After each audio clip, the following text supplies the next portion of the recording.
بسم اللہ الرحمن الرحیم۔ السلام علیکم۔ صلاح الدین ایوبی صلاح الدین کے نام سے مشہور ایک بہادر اور مضبوط نوجوان کی آواز ابھرتی ہے۔ یروشلم اور مسجد اقصی صلیبیوں کے قبضے میں ہے۔ میں زندگی کا لطف کہاں سے لاؤں؟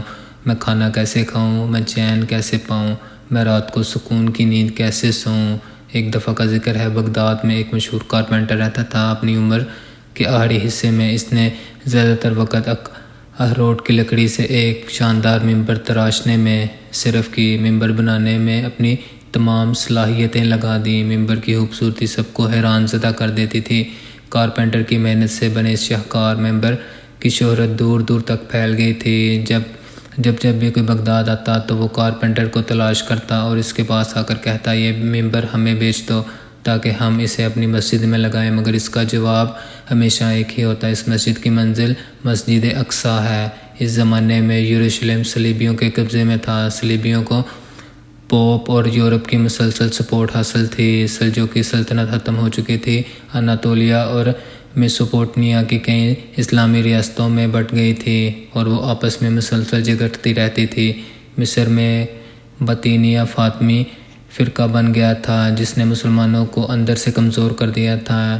ان چیلنجز کے باعث یروشلم واپس لینا مسلمانوں کے لیے صرف ایک خواب تھا، ایسا خواب جو حقیقت سے بہت دور تھا۔ اس کے باوجود کارپینٹر پورے اعتماد کے ساتھ سب کو یہی جواب دیتا رہتا تھا، مجھے یہی کام آتا ہے، میں کاریگر ہوں، میں ممبر تراشتا ہوں۔ کاش کسی دن کوئی بہادر مسلمان اٹھے اور یروشلم آزاد کروائے تو یہ ممبر اپنی اصل جگہ پہنچ جائے۔ اس ممبر کی شہرت تقریباً ہر شہر میں پہنچ گئی۔ جب لوگوں میں اس کی بے مثال خوبصورتی کی باتیں ہونے لگی تو 7 یا 8 سال کے ایک چھوٹے بچے نے بھی یہ داستان سنی۔ وہ چھوٹا لڑکا صلاح الدین ایوبی تھا۔ ممبر کی داستان سنتے ہی ایک عزم اس کے ذہن میں ہمیشہ کے لیے نقش ہو گیا، یروشلم عیسائیوں سے واپس لینا ہے اور ممبر اس کی اصل جگہ پہنچانا ہے۔ عراقی شہر میں پیدا ہونے والے صلاح الدین ایوبی کے والد گردش اور والدہ ترکش تھی۔ فوجی ٹریننگ میں دلچسپی کے باوجود انہوں نے پہلے دینی تعلیم کو ترجیح دی۔ انہوں نے لاجک، فلسفی، صوفیالوجی، فکر، تاریخ، آرٹس اور سائنس کے مضامین میں بھرپور علم حاصل کیا۔ صلاح الدین نے اپنی تعلیم دمشق حدیث یونیورسٹی میں حاصل کی۔ مسلمان انہیں ایک مثالی سلطان سمجھتے تھے جبکہ صلیبی انہیں ایک سچے اسلامی ہیرو کی نظر سے دیکھتے تھے۔ مشرقی اور مغربی دونوں تاریخ دانوں نے اپنی کتابوں میں ان کی تعریف کی ہے اور سب نے متفقہ طور پر انہیں ایک نیک، رحم دل، ہوشباش، باہمت اور بہادر جنگجو بیان کیا ہے۔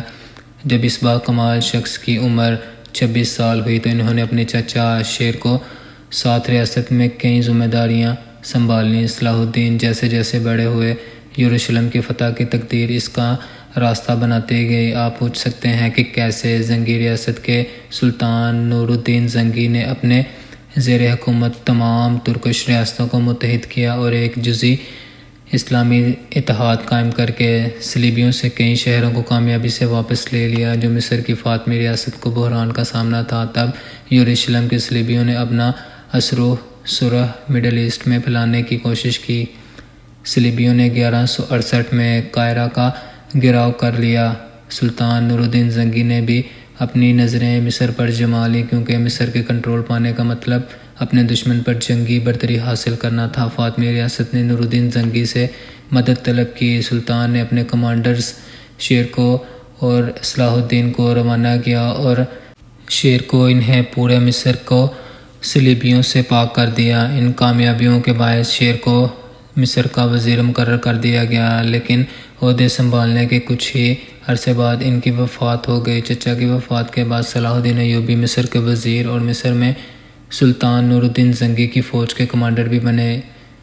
31 سال کی عمر میں انہوں نے ریاست کے ولی اور مصر کے وزیر کی یہ دونوں اہم عہدے تک سنبھال لیے تھے۔ صلاح الدین نے مصر کے کنٹرول پانے کے بعد اپنی اور ترکی کے خلاف مزاحمت کرنے والی یعنی فاطمہ اور ان کے ساتھ دینے والی صلیبی اور بازنطینیوں کا مقابلہ شروع کر دیا۔ مصر پر مکمل کنٹرول کے ساتھ انہوں نے فوج کو دوبارہ منظم کیا۔ اہل سنت کی حمایت میں کام کرتے ہوئے انہوں نے سنی مدرسے اور نئے ادارے قائم کیے۔ آہستہ آہستہ انہوں نے بطینیہ فاطمیوں کو بیوروکریسی سے نکال دیا۔ آخرکار 1171 میں نور الدین زنگی کے حکم پر انہوں نے بطینیہ فاطمی کی حکومت کو ختم کر دیا۔ اس دوران ایک انتہائی غمناک خبر ملی۔ سلطان نور الدین زنگی وفات پا گئے تھے۔ ایک طرف وہ ریاست کے اتحاد اور سلطان کی قائم کردہ اسلامی ریاستوں کی ہم آہنگی کے تحفظ کے لیے کوشاں تھے، جبکہ دوسری طرف انہیں صلیبیوں کا بھی سامنا تھا۔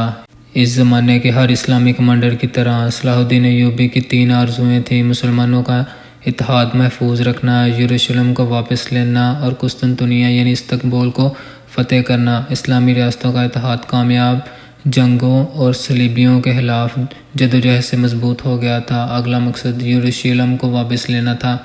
قاضی بہاؤالدین ابن شد اور دیر یروشلم کے لیے صلاح الدین ایوبی کی محنت اور امنگ کو ان الفاظ میں بیان کرتے ہیں: یروشلم کے لیے ان کے غم اور دکھ کا بوجھ اتنا زیادہ تھا جیسے پہاڑ نہ اٹھا پاتے۔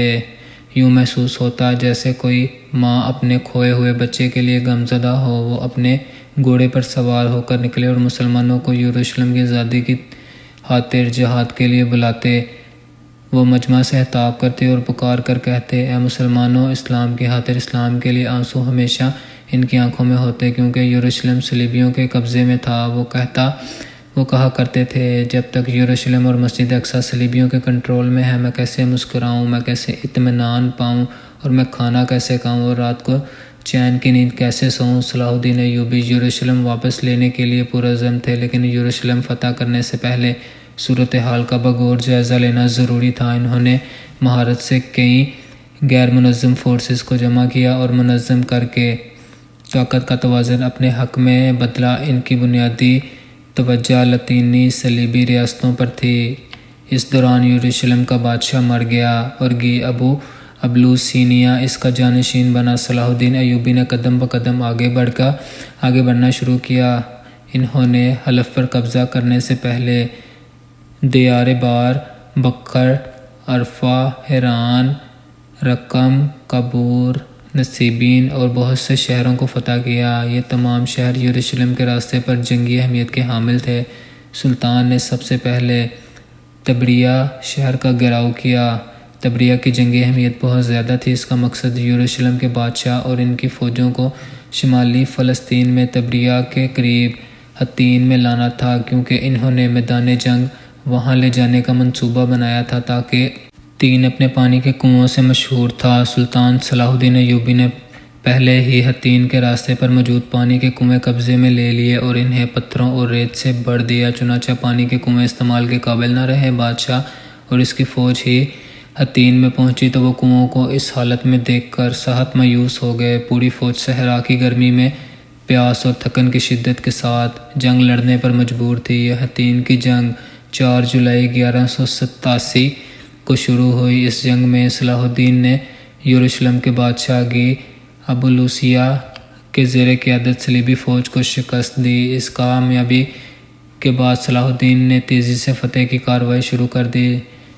صلیبیوں کو ہونے والے شدید نقصان سے مسلمانوں کو تقریباً پوری یروشلم کی سلطنت پر کنٹرول حاصل ہو گیا۔ انہوں نے عکا، طبریہ، اسکلان، نابلس، برملا اور غزہ سمیت بہت سے علاقے فتح کیے۔ چند ہی ہفتوں میں 20 ستمبر 1187 کو سلطان نے یروشلم کا گھیراؤ کیا۔ منجنیق سے شہر کی دیواروں پر گولہ باری کی گئی۔ جلد ہی شمالی مشرقی دیواریں کمزور پڑ گئیں۔ منجنیق وہاں لگائی گئیں۔ کچھ دیر بعد دیوار مکمل طور پر تباہ ہو گئی۔ صلیبیوں نے گھیرا توڑنے کی کوشش کی لیکن کامیاب نہ ہو سکے۔ یہ ظاہر تھا کہ وہ زیادہ دیر شہر پر کنٹرول قائم نہیں رکھ پائیں گے۔ انہوں نے صلاح الدین ایوبی سے محفوظ راستہ طلب کرتے ہوئے اپنی جان بخشی۔ فصلوں کی حفاظت، گھروں کے تحفظ اور مسلمان قیدیوں کی رہائی کے لیے تعاون کی پیشکش کی۔ سلطان صلاح الدین نے ان شرائط کو قبول کیا کیونکہ وہ مسلمان قیدیوں کا تحفظ یقینی بنانا چاہتے تھے اور جنگ کو طول دے کر مزید ہلاکتوں سے بچنا چاہتے تھے۔ آخرکار واقعہ معراج کے مقدس موقع پر 27 رجب 832 ہجری بمطابق 2 اکتوبر 1177 کو جمعہ المبارک کے دن یروشلم واپس لے لیا گیا۔ صلاح الدین ایوبی کی کامیابی صرف فوجی نظام تک محدود نہ رہی بلکہ ان کی کامیابی سے ایک منظم اور ترقی یافتہ ریاست کا سورج طلوع ہوا۔ ان کی قیادت میں بے شمار مدرسے، ہسپتال اور مسجدیں تعمیر ہوئیں۔ یہ اسلامی دنیا میں علم کے عروج کا زمانہ تھا۔ اس وقت کے علماء کو صلاح الدین ایوبی کے زیر کنٹرول علاقوں میں بلایا گیا۔ علماء کو اپنا تعاون پیش کرتے ہوئے انہوں نے شاندار علمی ترقی کی راہ ہموار کی۔ اس زمانے میں علماء اور طلباء نے کئی کتابیں لکھی۔ اپنی طرز حکومت کی بدولت وہ اپنے بعد آنے والے کئی حکمرانوں کے لیے روشنی کے مینار بنے۔ اسلام کے اس عظیم سپاہی نے 4 مارچ 1193 کو دمشق میں وفات پائی۔ ان کی وصیت کے مطابق وفات کے بعد ان کا کفن ایک نیزے پر باندھ کے لوگوں کے سامنے لایا گیا اور اس کے مطابق دمشق کی گلیوں میں یہ الفاظ گونجتے رہے: اے مسلمانوں، اے لوگو، مصر، یمن، شام، فلسطین، یروشلم کے فاتح سلطان صلاح الدین آج اس کفن کے سوا دنیا سے کچھ نہیں لے گیا۔ اس سے عبرت پکڑو اور دنیا کے دھوکے میں مت آؤ۔ ان کی زندگی کا یہ مقصد تھا اور اس مقصد نے انہیں زندہ رکھا۔ انہوں نے بتایا کہ ایک مسلمان کی زندگی کا مقصد کیسا ہونا چاہیے۔ ان کے سینے میں درختہ دل، اللہ کی محبت سے سرشار، دنیا میں انصاف کے قیام کا طلبگار اور اسلام کے حسن کو ناآشنا لوگوں تک پہنچانے کا آرزومند تھا۔ یروشلم کے فاتح اسلام کے حسن سے آشنا اس شخص کے حصے میں آئی تو آخر ہم اس فتح سے محروم کیوں ہیں؟ کیونکہ ہمیں پہلے خود کو بدلنا ہوگا۔ ہماری خواہشات کا مرکز یہ دنیا ہے، ہمارے خواب دنیاوی خواب ہیں اور ہمارے مقاصد دنیاوی مقاصد ہیں۔ ہمیں مخلص ہونا پڑے گا۔ ہم میں سے زیادہ تر لوگ اپنے اور اپنے آرام کے متعلق سوچتے ہیں۔ ہمیں اپنا جائزہ لینا ہوگا، وہ دل پانا ہوگا جو اللہ کے لیے درکے۔ ہمیں اسلام کے لیے بلند مقاصد اپنانے ہوں گے۔ یاد رکھیں، عظیم سلطان صلاح الدین کی طرح ایک دن ہمارے جسم بھی کفن میں لپٹے ہوں گے اور ان کفنوں میں کوئی جیب نہیں ہوگی۔ ناظرین، آئی ہوپ آپ کو ویڈیو اچھی لگی ہوگی۔ اس طرح کی اور ویڈیوز دیکھنے کے لیے چینل کو سبسکرائب کیجیے گا، ویڈیو کو لائک کیجیے گا، دعاؤں میں یاد رکھیے گا۔ اللہ حافظ، السلام علیکم۔